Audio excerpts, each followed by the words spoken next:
para nuestro bloque político. ¿Qué tal, Rocío? Bien, todo bien. Hoy día sí, día súper intenso, pero entretenido. O sea, como si los otros días no lo hubiesen sido en todo caso. No, pero ayer fue nada. No, ayer sí, digámoslo. ayer sí. Ya. Mauricio Morales, ¿cómo te va? Hola, ¿qué tal? ¿Cómo les va? Muy buenas tardes. Hola. Buenas tardes, Mauricio. ¿Cómo estás, Mauricio? Muy bien, pues. Mauricio, déjame partir preguntándote a ti, tú que tienes el olfato político, que conoces de los partidos, de la DC y en general de la historia, digamos, desde el retorno a la democracia en particular, ¿no? Conoce para atrás y muchísimo. Pero Desde la colonia, claro. qué bueno, que uno aprende con Mauricio. ¿Qué te pareció la reunión Cast-Frey? Inesperada, Juan Manuel, eso es lo primero. Si es que uno analiza el derrotero electoral de la democracia cristiana desde que se constituyó como Falange Nacional, es primera vez que la DC entrega, o parte de la DC, o un líder importante de la democracia cristiana, entrega un apoyo de estas características a un líder de la extrema derecha. Claro, alguien podrá decir que no fue un apoyo explícito. Si es que no fue un apoyo explícito, entonces mañana el presidente Frey debiese recibir a Janet Jara, cuestión que no va a ocurrir. En consecuencia, si bien Frey no suscribe directamente a Kast, es evidente que le está entregando su apoyo. Insisto, es primera vez que ocurre algo así en toda la historia de la democracia cristiana, incluso antes, desde el año 36-38 en adelante, que cuando era Falange Nacional, en que la DC se inclina por un candidato de estas características. Lo segundo es que, claro, Kast está marcando la agenda y la está marcando correctamente porque está obligando a la candidatura de izquierda, Janet Jara, a hablar asuntos relativos a la élite. Es decir, la noticia ha sido que se reunió con la familia Piñera Morel y la noticia ha sido que se reunió con el expresidente Frey.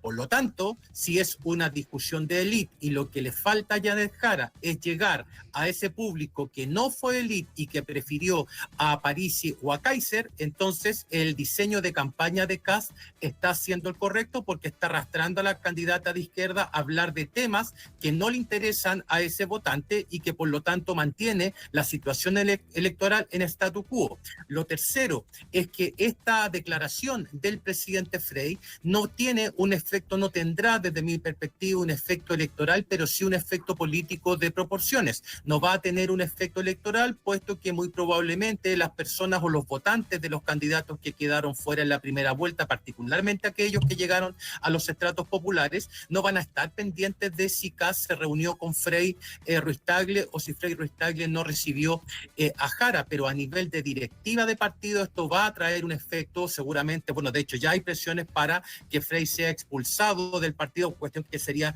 nuevamente histórica, y también está generando presión, me imagino, en este minuto, cuando estemos hablando ahora nosotros, me imagino que esto estará generando presión también sobre el expresidente Lagos, que debiese salir a decir algo respecto a la candidatura de Jara, y por qué no de la presidenta Bachelet, aunque sabemos que la presidenta Bachelet está preocupada más de alcanzar la presidencia de la ONU, y si la presidenta Bachelet habla o apoya a Jara, eso va a ser interpretado como que no representa a todos los chilenos en su postulación a la ONU y le va a traer muchísimos inconvenientes, pero insisto, esto es un tema que evidentemente va a traer correlato o consecuencias políticas a nivel de las directivas de partidos, pero me temo que para los electores, o sea, los electores que votaron por París o por Kaiser, me estoy refiriendo a los electores populares, mira con distancia esta discusión.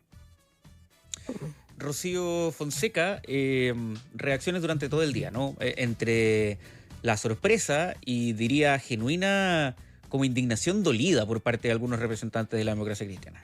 Sí, esa de la DC, ya como decía Mauricio, ya hay presiones para expulsar de lleno a Eduardo Frei. Sabemos que no es la primera vez que se desmarca del actuar de su partido y lo manifestó este año cuando finalmente pactan en la alianza parlamentaria con la lista donde estaba también el Partido Comunista, donde finalmente le entregan su apoyo a Janet Jara y que públicamente incluso el ex presidente Frey lo había manifestado, lo que se creía y lo que se especulaba de cierta forma en el comando de Janet Jara, pensando por ejemplo lo que fue la primera vuelta, es que para ellos era evidente que Frey había votado por Evelyn Matei. Lo que no se esperaban era que en segunda vuelta iba a llegar este golpe, más bien, y pensaron que no se iba a manifestar, iba a mantener la incertidumbre, iba a marcar este punto, haciendo la diferencia con el actuar de su partido político, pero jamás imaginaron esta fotografía que tampoco coincide con un encuentro que haya sido, que se haya dado con ambos candidatos, que al parecer tampoco se va a dar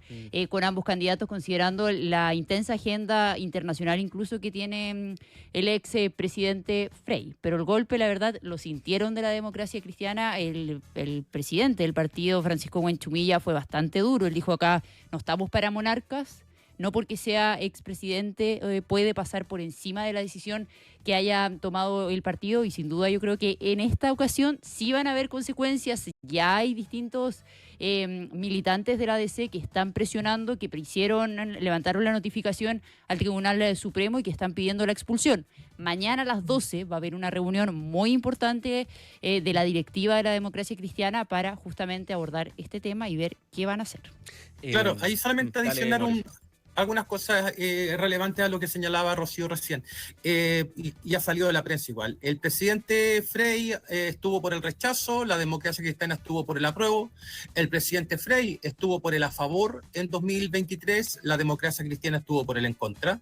El presidente Frey apoyó a un candidato independiente para la alcaldía por Osorno. Se nos olvida el año 2024, Jaime Bertin. La democracia cristiana tenía su propio candidato y ahora ya la situación es mucho más dramática en el sentido de que el presidente Frey está apoyando a Kast y no a la candidatura a la que apoya la democracia cristiana, que, dicho sea de paso, en su Junta Nacional la respaldó por más del 60%.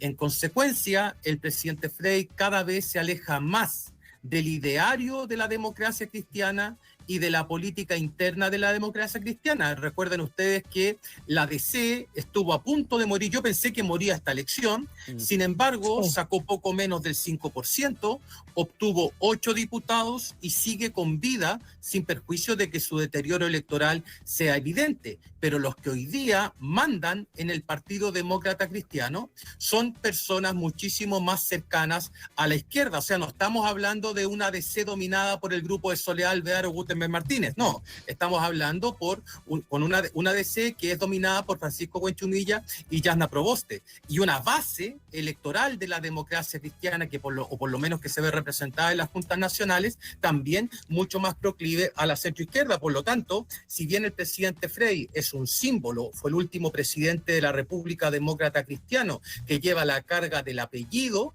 este tipo de situaciones ya están comenzando a justificar una medida disciplinaria que podría ser perfectamente la expulsión del partido. Frey ya no es la marca de los años 90 en que expulsar a Frey era prácticamente un delito político. Hoy día, con las nuevas generaciones que hay, no digamos que la democracia cristiana es un partido rejuvenecido, lo que estoy diciendo es que las nuevas generaciones que se han tomado legítimamente el partido, creo que no tendrían ningún problema, en principio, en expulsar al presidente Frey, pensando en que ya van 4 hitos que lo alejan profundamente. Y para mí este es el más importante de todos, es el más importante de todos, incluso más relevante que los 2 plebiscitos constitucionales y que el apoyo a un alcalde independiente, que era su amigo, dicho sea de paso. Acá estamos viendo ya un cruce de frontera demasiado evidente. No es que el presidente Frey esté respaldando a una figura como si fuese Matei o Piñera, no. Estamos hablando de un candidato que viene de la extrema derecha, que se crió sobre las bases fundacionales del gremialismo, que apoyó el sí en el plebiscito del año 88 y que no reniega de la dictadura. Entonces, no estamos hablando de una persona de centro derecha a la que Frey le está entregando el apoyo, sino que estamos hablando de una persona que pertenece a la derecha radical. El presidente Frey tiene todo el derecho del mundo de respaldar a quien sea, pero esa decisión que acaba de tomar no se condice con lo que cree su partido y con lo que ha llevado a la práctica su partido. De hecho, su partido suscribió un acuerdo legislativo que le permitió la sobrevivencia, incluyendo al Partido Comunista y al Frente Amplio. Podríamos decir decir que esa fue una decisión pragmática, pero para eso precisamente están los dirigentes políticos, es decir, cuando se enfrentan a una situación de crisis electoral, la tarea del líder político es transformar esos pocos votos en el mayor número de escaños posible, y la única forma de hacerlo era haciendo partícipe a la DC de esa gran coalición, pero que hoy día el presidente Frey haga este anuncio, por lo menos a mí me sorprende muchísimo y creo que va a traer como consecuencia alguna clase de impugnación ante el Tribunal Supremo de la DC. Y ojo también con la forma. En este momento el expresidente está viajando a China, mientras todos estamos hablando de lo que fue este encuentro con José Antonio Kast, un encuentro que se concretó la jornada de ayer en la tarde y que se hace pública durante este martes, justo minutos antes de que el exmandatario emprenda viaje al otro lado del mundo, literal. Entonces, finalmente acá la forma, él tenía clarísimo, conoce y sabía que iba a provocar esta furia en la democracia cristiana, además de, por supuesto, lo que fue el impacto político como tal, y también al comando de Janet Jara, donde la verdad es que se sintió el golpe. Janet Jara hoy día tuvo una actividad muy temprano en Quilicura, a las 8:30 de la mañana, realizó un punto cerca de las 9 de la mañana, si no me equivoco. Todavía no conocíamos esta noticia, por lo que no se le preguntó, pero la verdad el foco del comando cambió rotundamente. Según aseguran, no tenían idea de este apoyo, los pilla por completa sorpresa, y pese a que aseguran que no es una derrota, sin duda los golpea de una u otra manera. Janet Jara, ella ya había dicho que le dolía no contar con el apoyo del expresidente Frey, que ella había hecho campañas en reiteradas ocasiones por él, pero que para ella esto significaba un desafío para conquistar esas conciencias y corazones. Un corazón que al parecer no logró conquistar, al menos en lo que va de esta segunda vuelta, y por lo mismo la presión en el oficialismo se ha puesto sobre Michelle Bachelet, que Mauricio lo decía, está justo en medio de esta campaña para liderar, para ser la próxima secretaria de la ONU, pero no descartan que pueda haber un guiño quizás menor. Ella ya entregó su apoyo después de lo que fue la primaria oficialista a Janet Jara, pero ahora podría haber, no sé, una fotografía, quizás un video, no un acto público grande, porque quizás eso la podría complicar más y desviar también el foco que hay puesto en esta candidatura internacional que ella lleva, pero sí habría algún guiño que estarían trabajando eventualmente en eso, que no sería los próximos días, considerando que quizás se leería como una medida un poco desesperada, viendo los apoyos que ha sumado en estos últimos días José Antonio Kast, no solo de Frey, sino también de la familia Piñera Morel, pero sí se podría concretar algo de acá al 14 de noviembre, entre medio de esta justa agenda que tiene Michelle Bachelet. El viernes se va a China, si no me equivoco, regresa y luego parte a Nueva York. Sí, es que ahí Rocío tiene un punto. Ay, perdón. No, que hay poca instancia para aquello, nos lo decía igual el exministro Vidal hace un ratito, decía, con Bachelet lo veo poco probable, por una cosa de contexto, decía, yo esperaría algo más de Ricardo Lagos, que ya lo había adelantado en algún minuto Ricardo Lagos Weber, que podría haber una señal, pero lo de la figura de Bachelet está muy difícil. Pero Mauricio, contigo quería abordar una cosa medio interpretativa, y a riesgo de que tengamos una conversación de 25 minutos, yo no puedo dejar de pensar en la historia del presidente Frey. Que, a ver, es evidente que si tú hoy día pones los programas de gobierno sobre la mesa de Janet Jara y de José Antonio Kast, el expresidente Frey en un vacío encontraría probablemente muchas más similitudes con el programa de José Antonio Kast. Por otro lado, el presidente Frey es un convencido, independiente de lo que haya dicho la justicia, que a su padre lo mató la dictadura. Eso, sí, eso claro. Eso es imposible de evitar, que él lo dijo en un comunicado después, incluso que la justicia determinara otra cosa, que a su padre lo mató la dictadura. Y José Antonio Kast, en más de una ocasión, ha hecho una apología a la dictadura militar. Sí. Uno podrá decir, ya no fue parte de la dictadura militar, pero ha hecho una apología a la dictadura militar. Lo ha hecho en más de una ocasión a personas que están condenadas por violación a derechos humanos. Que, a ver, será su opción y lo hacen también muchas personas. Y quizás no habla sobre cómo él va a dirigir un gobierno, etcétera. Pero no deja de llamar la atención. Y no sé qué te parece a ti. No, yo suscribo cada una de las palabras que acabas de decir, Mati, por lo siguiente. Claro, en el gobierno del presidente Frei Montalva, la vida política para el expresidente Frei Montalva fue muy difícil al convivir en el Congreso o al tratar de avanzar en el Congreso teniendo a la izquierda unida al frente, particularmente el Partido Comunista. Luego, el mismo presidente Frei Montalva culpa del golpe de Estado, no sé si lo justifica o no, pero responsabiliza, digámoslo así, a los partidos de izquierda de lo que sucedió en esa época, y al parecer ahí se comienza a forjar, yo diría que desde el gobierno de Frei Montalva, una suerte de anticomunismo dentro de la DC que fue particularmente fuerte tanto en la familia Frei como en la familia Elwin, aunque en el caso de la familia Elwin, debido a las violaciones a los derechos humanos que posteriormente tuvo que tratar el presidente Elwin en su primer gobierno, las heridas se fueron cerrando. Pero con Frei la situación es totalmente distinta. Y si uno se apura y dice, bueno, en esta elección el presidente Frei tuvo que elegir entre un comunista y un pinochetista, el presidente Frei se inclinó por un pinochetista. Lo que uno hubiese pensado es que el presidente Frei se debió haber mantenido al margen, si no intervino en la primera vuelta, ¿para qué intervenir en la segunda vuelta? Más aún, en una elección que no presenta mayores niveles de incertidumbre, si eso es lo más curioso. Por eso este es un acto político definitorio del expresidente Frei.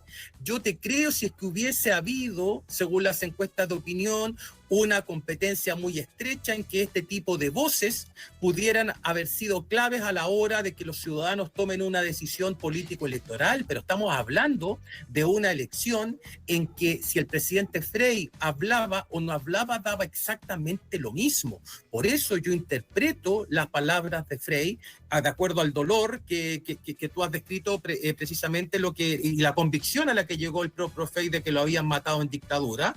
Es muy poderoso, muy fuerte la decisión de apoyar directamente a José Antonio Kast. Yo coincido con todo lo que tú has dicho, y respecto al comando de Jara, déjame decir solamente una cuestión breve. Hay muchos voceros ahí. Ya perdí la cuenta de cuántos voceros dijo hay. Francisco Vidal. Nos lo actualizó hace un ratito. Pero fíjate lo que tienen que hacer esos voceros. Esos voceros tienen que explicar los autogoles. O sea, en la primera parte, la primera vuelta se trató de eso, de explicar una serie de autogoles que se hacía el comando y las peleas que tenía con la directiva del PC, con el gobierno, con la DC, con TOA, con Montes, ¿cierto? Eso fue la primera etapa. Y en esta segunda etapa, ese equipo de voceros se ha dedicado única y exclusivamente a ver cómo el rival mete goles. O sea, ¿en qué minuto la campaña de Jara va a tratar de despertarse? Una campaña total y absolutamente congelada. Lo que tienen que hacer ellos, están cayendo en el mismo juego, ¿te fijas? O sea, Kast ya lo marcó, porque Kast fue a hablar con los Piñera Morel, fue a hablar con Frei, y ahora ellos creen que van a compensar eso hablando nuevamente de la élite. O sea, nuevamente van a ir a buscar a Bachelet, quieren ir a buscar a Lagos, como si eso los desconcentra del objetivo central, que es ir a buscar ese voto esquivo. Yo no veo, francamente, claro, una cosa son las encuestas, yo entiendo que es una campaña que está muy cuesta arriba, pero otra cosa es presentar una campaña de estas características. O sea, no puede ser que tenga 6 voceros explicando lo que hace el rival cada 5 minutos y que no existan equipos que lleven a la candidata donde están los votos, y los votos de la élite ya están jugados. La campaña ya se jugó. Tienen que ir a buscar a personas que a lo mejor no saben quién fue Lagos. Con suerte saben quién fue Pinochet, mucho menos a lo mejor no se acuerdan de Frei, o les suena. Y ese es un problema de que, insisto, son campañas que siguen pensando que el voto es voluntario en Chile, cuando existía un tremendo seco de clase en la participación. Y se están olvidando, y me duele decirlo, de una candidatura de izquierda, de esas personas que salieron a votar porque estaban obligadas y lo hicieron por alternativas que eran exógenas al sistema de partidos tradicionales. Oye, un par de cositas más antes de cerrar el bloque. Se salvó Diego Pardo en una noticia que Eduardo Frei como que se comió un poquito durante el día. Lo habíamos mencionado al principio. Lo curioso fue además los capítulos. El primero fue con bastante, la verdad es que amplitud, que termina salvándose el exministro de Energía, que en el fondo, y recordemos, lo que se estaba juzgando en esta acusación constitucional es si él podía ejercer cargos públicos o no durante 5 años. El castigo, comillas, de la responsabilidad política técnicamente se ejerció cuando se le pide la renuncia. Y el gran tema era si podía hacer clase o no. Seguir haciendo clases en la Universidad, de Chile, ¿no? Y parece que en ese punto, que un grupo de senadores, y lo conversamos con Juan Manuel ayer, que un grupo de senadores de derecha, en una nota que recogió la Tercera, que hablaban todos en off porque no querían echarse al partido encima, decían que encontraba que eran demasiado castigos. Sobre todo frente a que consideran que si la acusación constitucional lo que hace es valer responsabilidades políticas, esa responsabilidad política se había cumplido una vez que él había sido destituido. ¿Quiénes son los que terminan, comillas, salvando al exministro Pardow? El senador Castro del Partido Social Cristiano, no confundirlo con Juan Luis Castro del Partido Socialista, el senador Keitel, ex Evópoli, el senador Chaguán de Renovación Nacional, porque los tres se terminan absteniendo, pero hubo votos en contra derechamente de las acusaciones constitucionales, tanto de Carmen Gloria Aravena, de Matías Walker y el senador Sandón. Sí, ahí solamente, Mati, un cortito.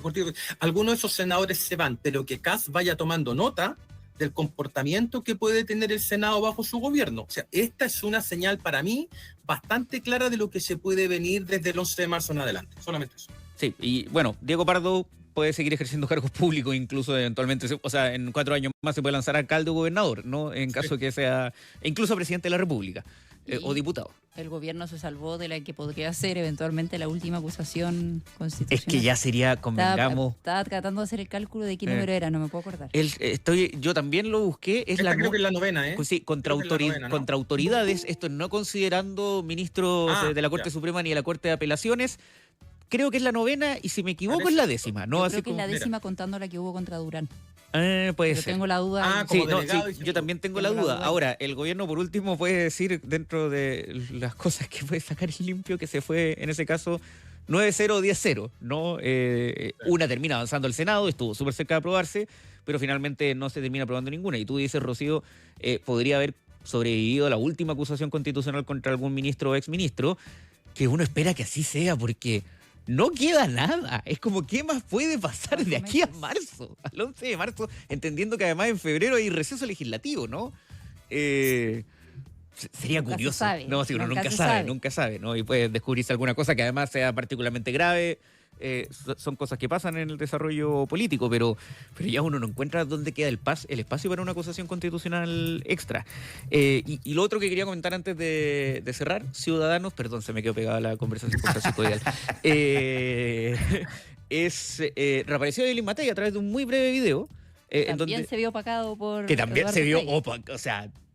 Yo creo que un porcentaje muy mínimo del mundo político termina hablando o viendo ese video, en donde, en resumen, dice, hay Evelyn para rato, que se vienen cositas, pero evita mencionar en cualquier momento a José Antonio Kast. O sea, lo peor, claro, Kast gana por un lado, pero pierde por el otro, en el mismo día. Sí, ahora, ¿alguien se habrá fijado en el video de Evelyn Matei? Si esa es la pregunta, ¿no? A propósito de un día en donde la contingencia estuvo completamente fijada en un expresidente que además encuentro muy metafórico que él haya tomado esta decisión, dejándola embarrada por lo demás, se haya subido a un avión y haya partido literal al otro lado del mundo. Lo digo porque Francisco Vidal lo dijo varias veces.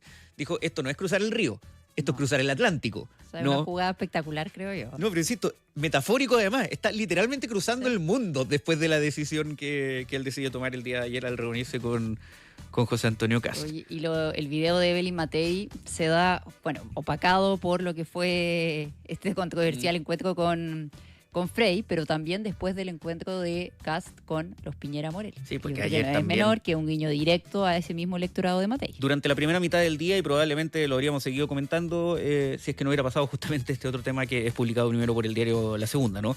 Pero claro, eso es lo bonito del mundo político, Rocío, que tanto te tengo que cubrir, que puede pasar cualquier cosa. Yo parto el día y a veces digo, no hay nada. No hay nada. Y hoy día ya estamos...